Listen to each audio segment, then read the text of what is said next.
Hoy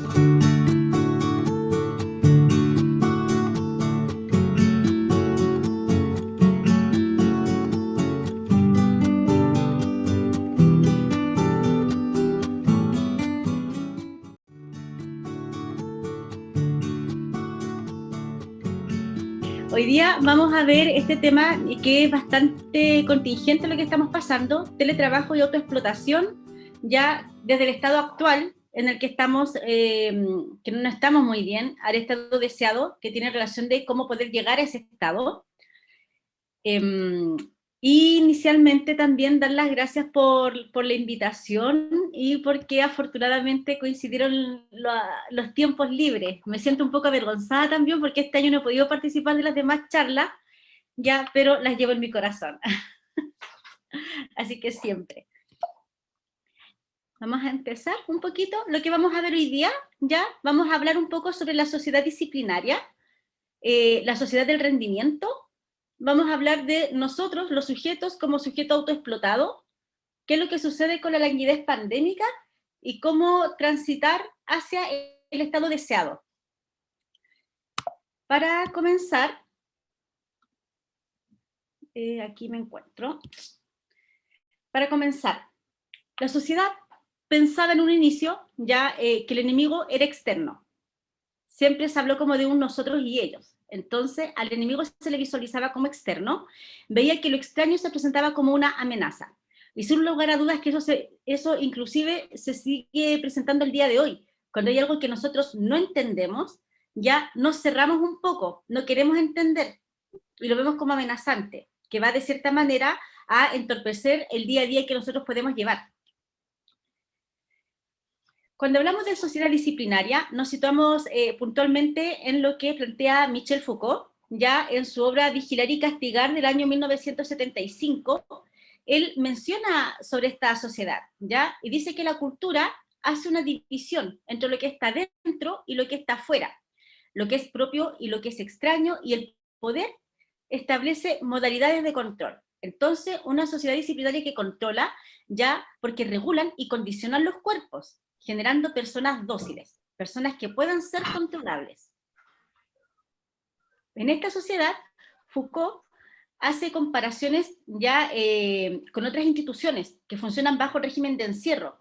Aquí se habla, por ejemplo, de los hospitales psiquiátricos, las cárceles, las fábricas, los colegios, ¿ya? En estos lugares está la sensación de ser vigilado durante todo el tiempo. Siempre se sabe todo lo que se pueda llegar a hacer, ¿ya? Y cuando se rompe una norma, también se espera que haya una sanción por este incumplimiento de la norma.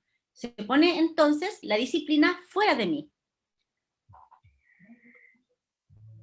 ¿Cómo nosotros pasamos? ¿Cómo pasamos desde la sociedad disciplinaria a la sociedad del rendimiento, en la cual nos encontramos el día de hoy? Este es un extracto ya de una charla que dimos el año 2019, ya cuando en esa charla hablamos un poco sobre la autogenerosidad, la autocompasión. Nosotros vivimos en una sociedad que nos invita a perder el control y a estar fuera de sí.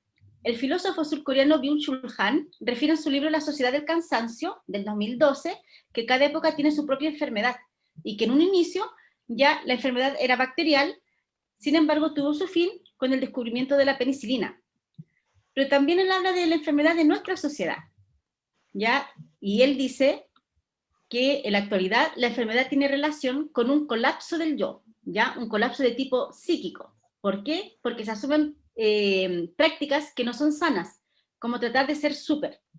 Queremos nosotras tener un súper rendimiento, ¿ya? El cual termina por agotarnos y sufrimos de los infartos psíquicos que yo había mencionado, entendiendo de estos que son el resultado del agotamiento, un estado permanente de agotamiento, ya como consecuencia de sobreexigirnos ya por las demandas sociales. Esto pareciera ser que todo lo estamos viviendo, pero esto es como pre-COVID. Esto ya se venía hablando antes de la pandemia, instalado como una forma de poder relacionarnos y poder vivir el día a día en el fondo. Ya todo esto que estoy hablando acá, con la pandemia se ha ido intensificando.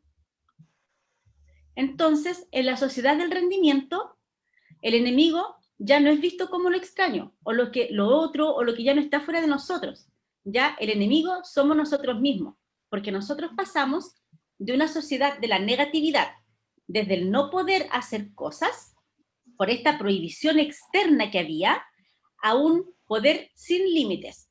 Aquí no hay nada prohibido, en esta sociedad está prohibido prohibir, no se puede prohibir.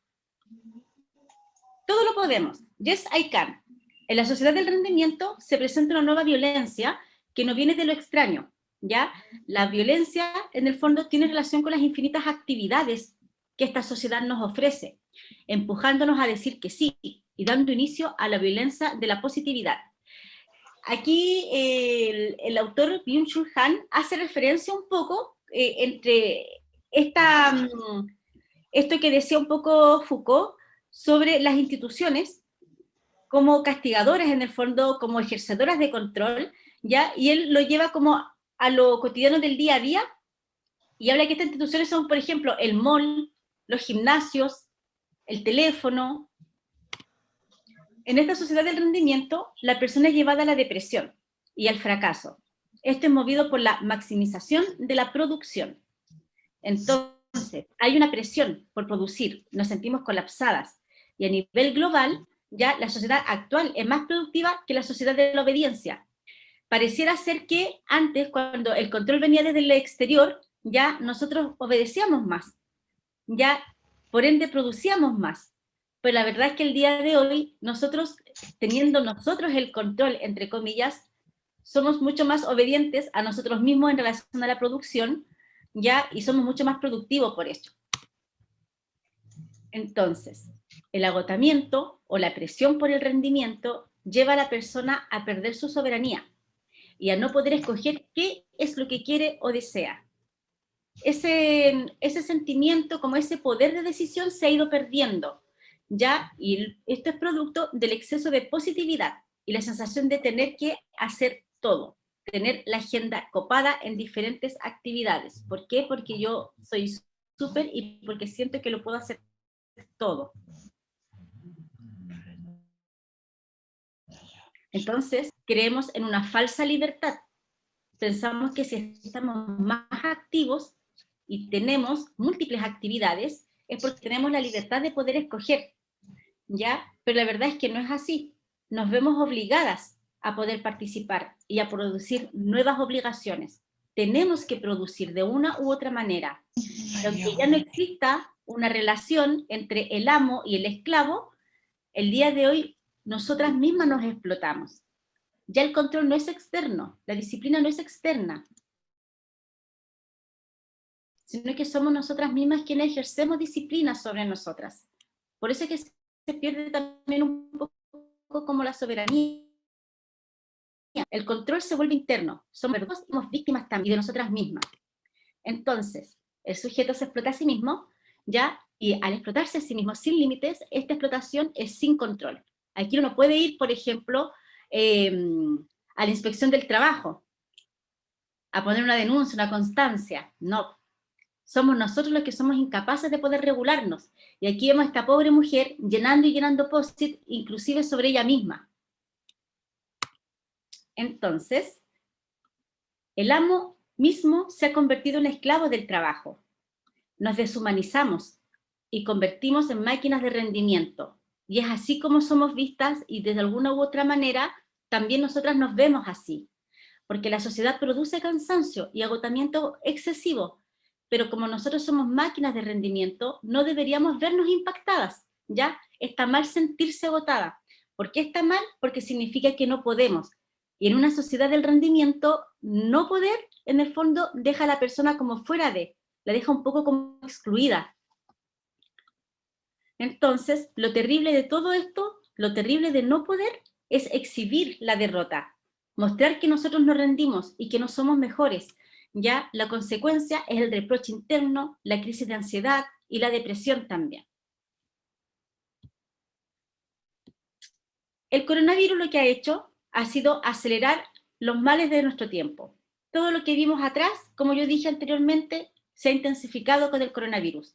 Las videoconferencias no aportan la felicidad del contacto directo, desaparecen rituales y espacios comunes. Esto lo trabajó Byung-Chul Han en su ensayo de este año, 2021, en su ensayo Teletrabajo, Zoom y Depresión, en donde él habla de los rituales que teníamos antes de la pandemia, por ejemplo, ritual, dejar el almuerzo listo, ya en la noche, porque el otro día yo me tengo que ir a trabajar temprano, ya despedirme de mis hijos y decirle cómo tiene que calentar la comida. Ese es un ritual, se hace todos los días, uno como que ucha la lata, pero a fin de cuentas es un ritual, porque da como el inicio a la preparación. Yo me comienzo a preparar para el otro día cuando comienzo a preparar el almuerzo para mañana, para que coman mis hijos.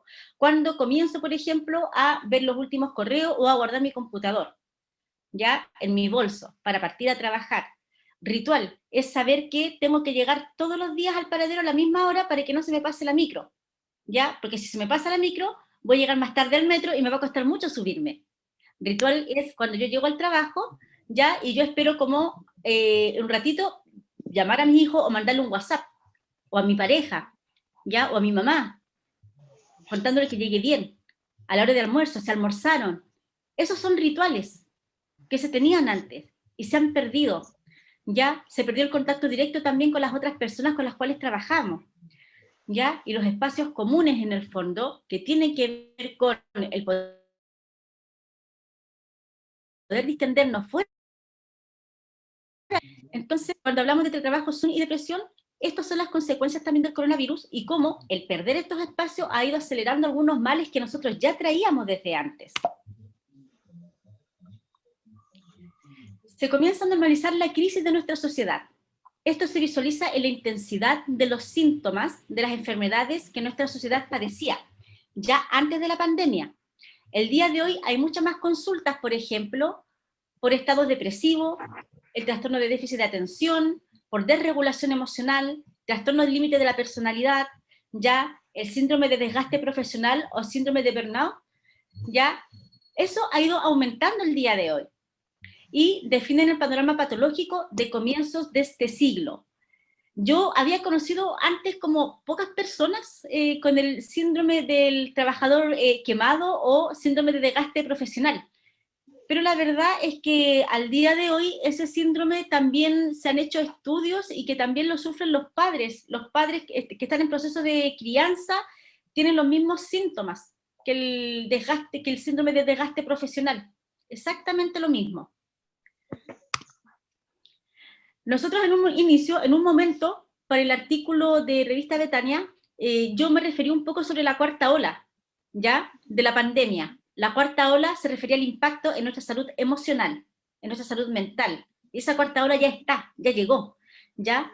En esa instancia yo hablaba de que la cuarta ola iba a afectar más a los niños, las personas con algún tipo de enfermedad crónica, ya la primera línea de la salud física, salud mental, quienes tienen sobrecarga de trabajo y experiencias negativas también, y las personas con problemas de salud mental previo. De repente a lo mejor yo era una persona que podía vivir bien mi día a día, ¿ya? Y tenía a lo mejor rasgos depresivos. Tendía a ser quizás más melancólica, pero el día de hoy yo ya no tengo esa melancolía o esos rasgos. Yo ya tengo depresión. Una depresión mayor quizás, pero en el fondo se ha aumentado la enfermedad. Esto ha dado paso para que comiencen a generarse las enfermedades. Este es un diario, ¿ya? Que dice, la cuarta ola de la salud mental se triplica la incidencia de la depresión en las consultas. La prevalencia de depresión es 3 veces más elevada. Dice que la de la ansiedad es 4 veces más y 5 en el caso de los trastornos por estrés postraumático. Entonces, en relación a eso, el neurocientífico y vicerrector de la Universidad de Santiago de Chile, el doctor Bernardo Morales, dice que la depresión está relacionada con 4 neurotransmisores. Y es súper importante lo que él aclara, sobre todo porque hay una prevalencia de depresión, ya ha ido aumentando. Habla de la dopamina, ya que está disminuida, la capacidad de poder sentir placer y motivación. Eso es algo orgánico, ya nuestro cerebro no está produciendo dopamina, es por eso que yo no tengo como motivación, estoy como que veo el problema, sé lo que tengo que hacer, pero algo me falta como para que me empuje a movilizarme, estoy en un estado contemplativo, ¿ya? y he estudiado y he leído y sé todo lo que tengo que hacer, pero hay algo que todavía me tiene como atrapada y no me deja avanzar. Hay también un impacto en la regulación de la serotonina que tiene que ver con sueño y comienzan los trastornos del sueño, insomnio, por ejemplo. La noradrenalina también disminuye, por lo tanto, la noradrenalina, que tiene relación con la alta energía, se ve impactada y andamos con baja energía, ¿ya? Y también el glutamato, que tiene que ver con los procesos de memoria. Andamos más olvidadizos, necesitamos como concentrarnos mucho más. Todo esto disminuye con los estados depresivos. Y lo que es mucho más alarmante es que hay una baja de la capacidad del cerebro de producir neuronas para reemplazar a las que se deterioran. Entonces, se están deteriorando nuestras neuronas por la presión psíquica que sentimos. Y más encima, la capacidad de regeneración es bastante lenta. Y eso está aumentando con la pandemia. Desde ahí es que se está hablando de un nuevo estado emocional causado por el COVID-19. Esto no es algo nuevo, esto es algo que se comenzó a hablar, yo creo que a fines del año pasado, inicio de este año, ¿ya? Y tiene que ver con la languidez emocional o languidez pandémica, ¿ya? Nosotros bajamos la alerta y nos relajamos. ¿Por qué bajamos la alerta y nos relajamos? Porque nosotras, por lo menos acá en Chile, veníamos en un estado de tensión desde octubre del año 2019, ¿cierto? Con el estallido social.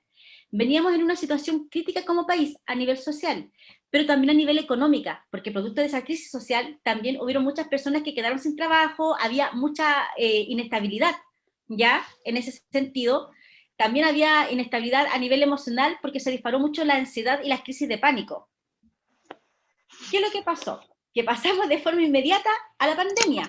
Entonces nosotros ya veníamos como en alerta, veníamos como tensionadas, hiperalerta, y pasamos a la pandemia. Y el año 2020, el primer año de la pandemia, fue caótico a nivel global, pero para nosotros yo diría que más porque nosotros ya veníamos desde antes un poco caóticos. Entonces la pandemia vino a demostrar en el fondo, cómo nosotros a nivel social estábamos divididos, lo mal que estábamos, qué pasaba con la gente que se enferma, qué pasa con los otros que también se enferman, algunos pueden ir a centros asistenciales, otros no. Entonces, en el fondo, como que vino a agudizar mucho más la crisis también. No solamente, acá en Chile no se vivió solamente como una crisis de salud, sino que también como una crisis social, una crisis política. Y nosotros todo el tiempo también ahí, tensionados, pendientes, alerta. Había mucha incertidumbre. Cuando hay incertidumbre, nosotros no nos podemos proyectar. Vivimos el día a día. Entonces, yo vivo el día a día de una manera muy amenazante. Pero, ¿qué es lo que pasó? Bueno, acá es lo que yo les explicar un poco, que nos acostumbramos a vivir en una constante incertidumbre, sobre todo al inicio del 2020. Comenzamos a estar hiperalerta y estábamos tensionados. Nuestro sistema de alarma se encendía, ya la que nos lleva a reaccionar con emociones más cercanas al miedo y la ansiedad. El miedo como movilizador. El miedo jamás se presentó como algo que nos tenía petrificado, al contrario, nos movilizaba, ¿ya? Y la continuidad de la pandemia y el encierro ha cambiado nuestra forma de vida y también de relacionarnos. En este momento, eso es crucial. Que nosotros tenemos una nueva forma de vida, y que por más que nosotras nos quejemos que estamos aburridas, que estoy como agotada, que ya que cuándo, que los niños cuándo van a volver al colegio, que quiero, como nunca uno quiere salir a trabajar, pero como nunca, ¿ya? Cuando toda la vida uno soñó con trabajar de la casa, uy, como trabajar acostadito, rico, pero ahora como nunca uno desea salir. Entonces, nosotros es algo que extrañamos ya porque lo vemos como algo ajeno, el poder salir. Y nosotros al sentirnos más seguros, hace que baje nuestra defensa. Ya no necesitamos estar hiperalertas, ¿ya? Porque esto de la pandemia ha dado como una continuidad, ¿ya? El hecho de retomar una nueva forma de vida y relacionarnos de manera distinta ha permitido que nosotros esto lo normalicemos. De cierta manera bajemos la defensa y nos podamos proyectar. Y uno dice, uy, sí, yo creo que el próximo año a lo mejor los chiquillos podrían volver al colegio. Ojalá sea así. Pero si no vuelven, pucha, habrá que seguir de esta manera nomás. Porque ellos como un año y medio como que podemos resistir seguir trabajando en esta dinámica. Cuando nosotros nos sentimos seguros, ya es ahí donde nosotros nos relajamos. Y es ahí donde aparece la languidez emocional, que según la Organización Mundial de la Salud es provocada por el coronavirus, porque es netamente contextual, ¿ya? y se relaciona a una sensación constante de agotamiento mental y también en algunos casos agotamiento físico. Es como cuando yo estoy tenso, cuando yo estoy como tenso, y de repente me relajo y como que el cuerpo se relaja.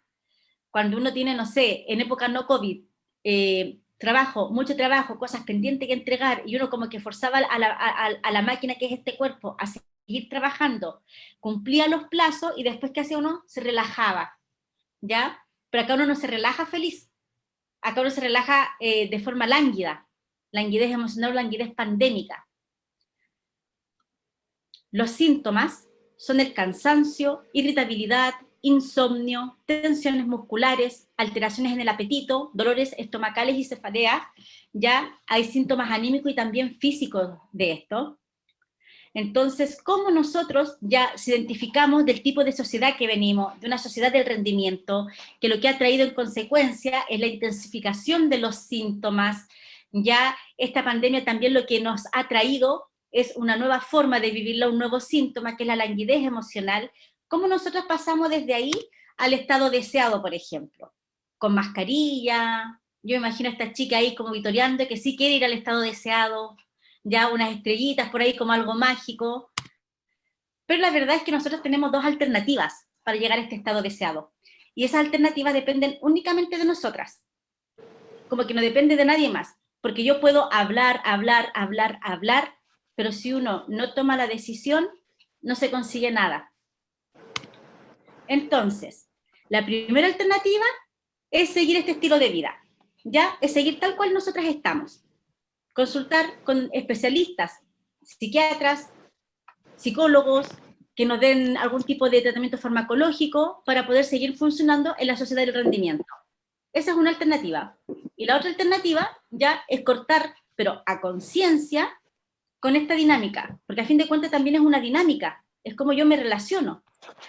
Yo estoy dentro de una sociedad de rendimiento, porque si bien es cierto, soy consciente que no tengo opciones, solamente el rendir y el llenarme de actividades.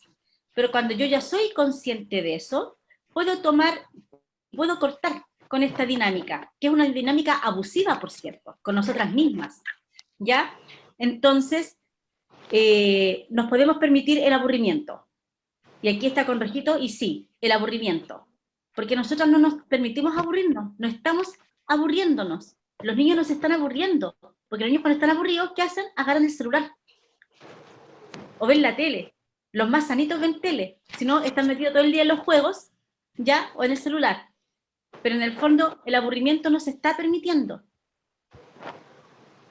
Y lo que pasa con el aburrimiento ya es que, claro, actualmente no hay tiempo para poder aburrirse, porque estamos más llenas de actividades, nosotros estamos como nunca con muchas actividades, pareciera ser que nunca van a acabar, porque apenas tengo un espacio disponible, porque terminé una, entro a otra, y tomo otra, y voy así. Entonces la idea de aburrimiento es central para que florezca el pensamiento filosófico, el pensamiento artístico. Porque sin el aburrimiento es imposible la reflexión y la posibilidad de ejercer la creatividad. Y en esta sociedad del rendimiento, nosotros no estamos siendo ni reflexivas ni creativas. Y eso es lo que se necesita para poder salir de esto, para poder llegar al estado deseado. Entonces, acá nosotros vemos cómo está este video de fondo, ¿ya? Y lo que es importante comprender es que los problemas que se enfrentan, los problemas que se están presentando actualmente no se resuelven solamente con atención psicológica, psiquiátrica o con tratamiento farmacológico. Eso solamente sirve para, sí, sirve para estabilizar, sí, sirve para estabilizar. ¿Ya? ¿Hay un apoyo? Sí, hay un apoyo. Pero yo también tengo que poner de mi parte. Yo también tengo que querer hacerlo.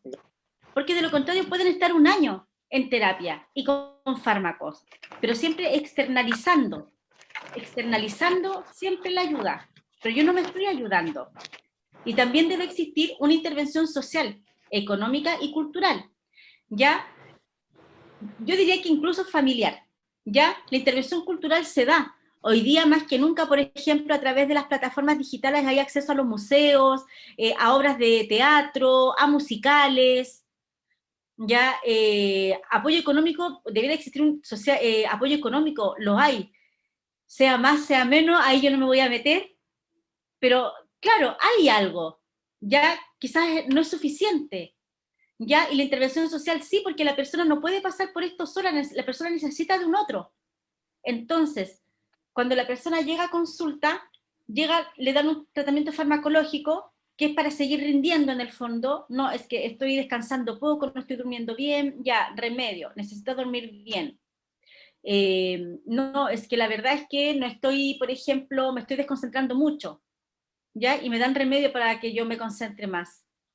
¿Por qué? Porque tengo que seguir funcionando. Si yo no tuviera que funcionar, la verdad es que no me importaría a lo mejor desconcentrarme, pero yo tengo que seguir funcionando. Entonces, cuando nosotros estamos en una etapa de languidez, es difícil tomar acciones concretas para poder revertir la situación. Eso hay que tenerlo sumamente claro. No es algo fácil. Yo acá, claro, digo, sí, esto depende de uno y solamente de uno tomar esta decisión, pero también hay que ser consciente de que no es fácil, ¿ya? Porque resulta que después no quisiera que salgan de aquí, no, ya vamos a llegar al estado deseado y no poder, pero ¿y cómo? Si la psicóloga dijo que era tan fácil. No, es súper difícil hacerlo. Y es difícil porque también a nivel orgánico nosotros estamos como muy dañadas por esto mismo. Entonces, cuando nosotros tratamos de intentar cosas y no podemos concretarlas, nosotros solo podemos sumirnos más en la negatividad. Tenemos que ir con cuidado, tenemos que ir con calma, tenemos que ser pacientes, ¿ya? Porque salir de la languidez pandémica en la que nos encontramos, llegar a un estado deseado de bienestar, también tenemos que ver cuál es ese estado deseado de libertad y de bienestar. Porque de repente pasa con el tema de las expectativas que a lo mejor no es realista. Y el estado deseado, capaz que no lo voy a lograr nunca. Entonces, por eso uno dice, uno corta a conciencia. Y a conciencia hace ese trabajo. Uno tiene que ser en ese sentido como bien honesta con uno mismo, conmigo en cuanto a mis capacidades, conmigo en cuanto a mi estado y conmigo en relación a mi entorno inmediato también. Para poder comenzar, ya lo que uno se puede ir preguntando, por ejemplo, es ¿qué haría si el futuro cambia? Ya uno comenzará a fantasear, a soñar con cosas de que uno sí los puede hacer. Porque si el futuro cambia, a lo mejor yo no me voy a ir a Fantasilandia. Ya, no lo puedo hacer. Pero a lo mejor sí, si el futuro cambia, a mí me gustaría irme como al tiro a la playa. Uy, una semanita rico. ¿Ya? Entonces, ese tipo de cosas, comenzar a fantasear, cosas que yo sepa que sí puedo hacer, ¿ya? Y comenzar a entrenar a mi cerebro, porque con preguntas y la imaginación nosotros damos un poquito más de vitalidad al cerebro. Recuerden que yo esto lo he dicho en charlas anteriores, cuando nosotros tenemos estos pensamientos catastróficos, lo que le estamos diciendo al cerebro es que el mundo es amenazante. El cerebro se prepara para esa amenaza y esa hostilidad, y en el fondo reacciona según lo que tiene al frente o lo que interpreta. ¿Ya? Lo mismo pasa con los pensamientos felices. Cuando yo tengo este tipo de pensamientos felices, que son pensamientos realistas, ¿ya? Mi cerebro percibe la realidad así, ya no la percibe como amenazante o angustiante, percibe la realidad en el fondo como un poco más llevadera. Se comienza a sentir mucho más vitalidad, porque ya no necesita estar todo el tiempo en modo defensa.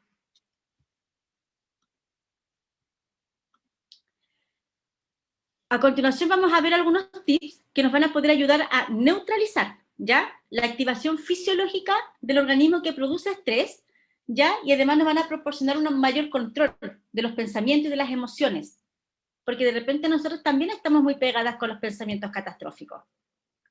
Entonces, ¿qué nosotros podemos hacer, por ejemplo, para llegar quizás al estado deseado? Es como que tenemos que sacudirnos a nivel cerebral, ¿ya? Entonces, para eso tenemos que observar cómo nos encontramos por dentro, qué me está pasando, cómo me estoy sintiendo. Tengo que pensar eso, uy, me fui para atrás, acá está.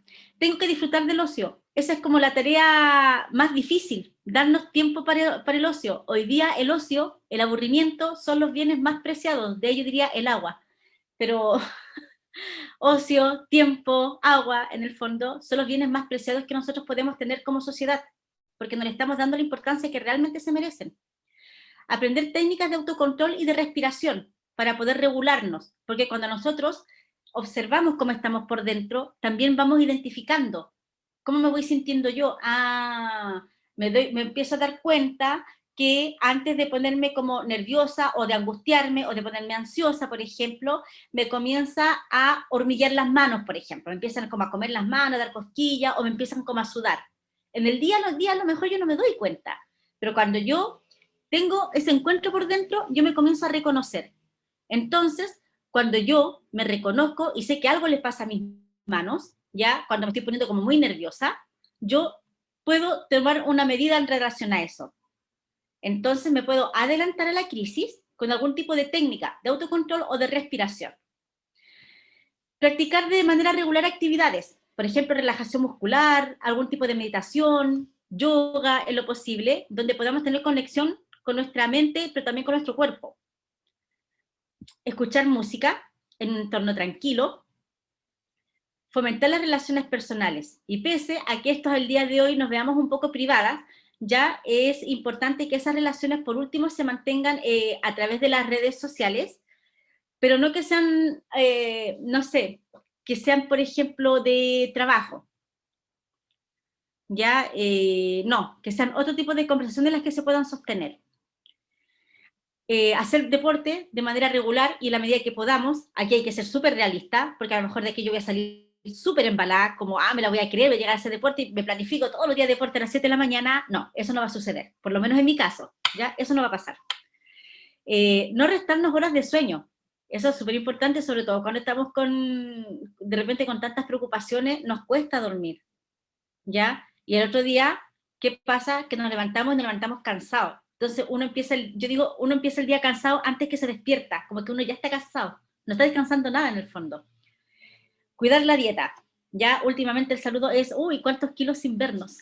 Pero de verdad, es como que estamos tan metidos en nuestro día a día que una forma de poder calmar toda esa angustia y esa presión es a través de la oralidad. En algunos casos la comida, en otros casos son los excesos, como el cigarro, el alcohol, porque de una u otra manera tratamos de calmar la ansiedad o el nerviosismo que tenemos. Evitar los hábitos tóxicos o poco saludables, ¿ya? Y aquí vienen justamente el cigarro o el alcohol. El cigarro y el alcohol, para las personas que lo consumen, yo no voy a hacer juicio de valor, pero las personas que lo consumen de repente, claro, ellos lo ven como una ayuda y les sirve. El tema es cuando nos vamos a los excesos y es un hábito tóxico, porque no estamos en las condiciones como para poder sostener eso. Porque por último, ya sí, yo estoy fumando harto, pero también hago ejercicio. Pero de repente pasa que ni siquiera estamos haciendo ejercicio.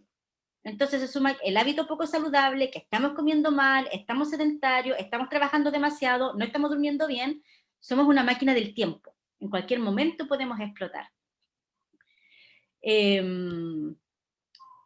Hasta acá.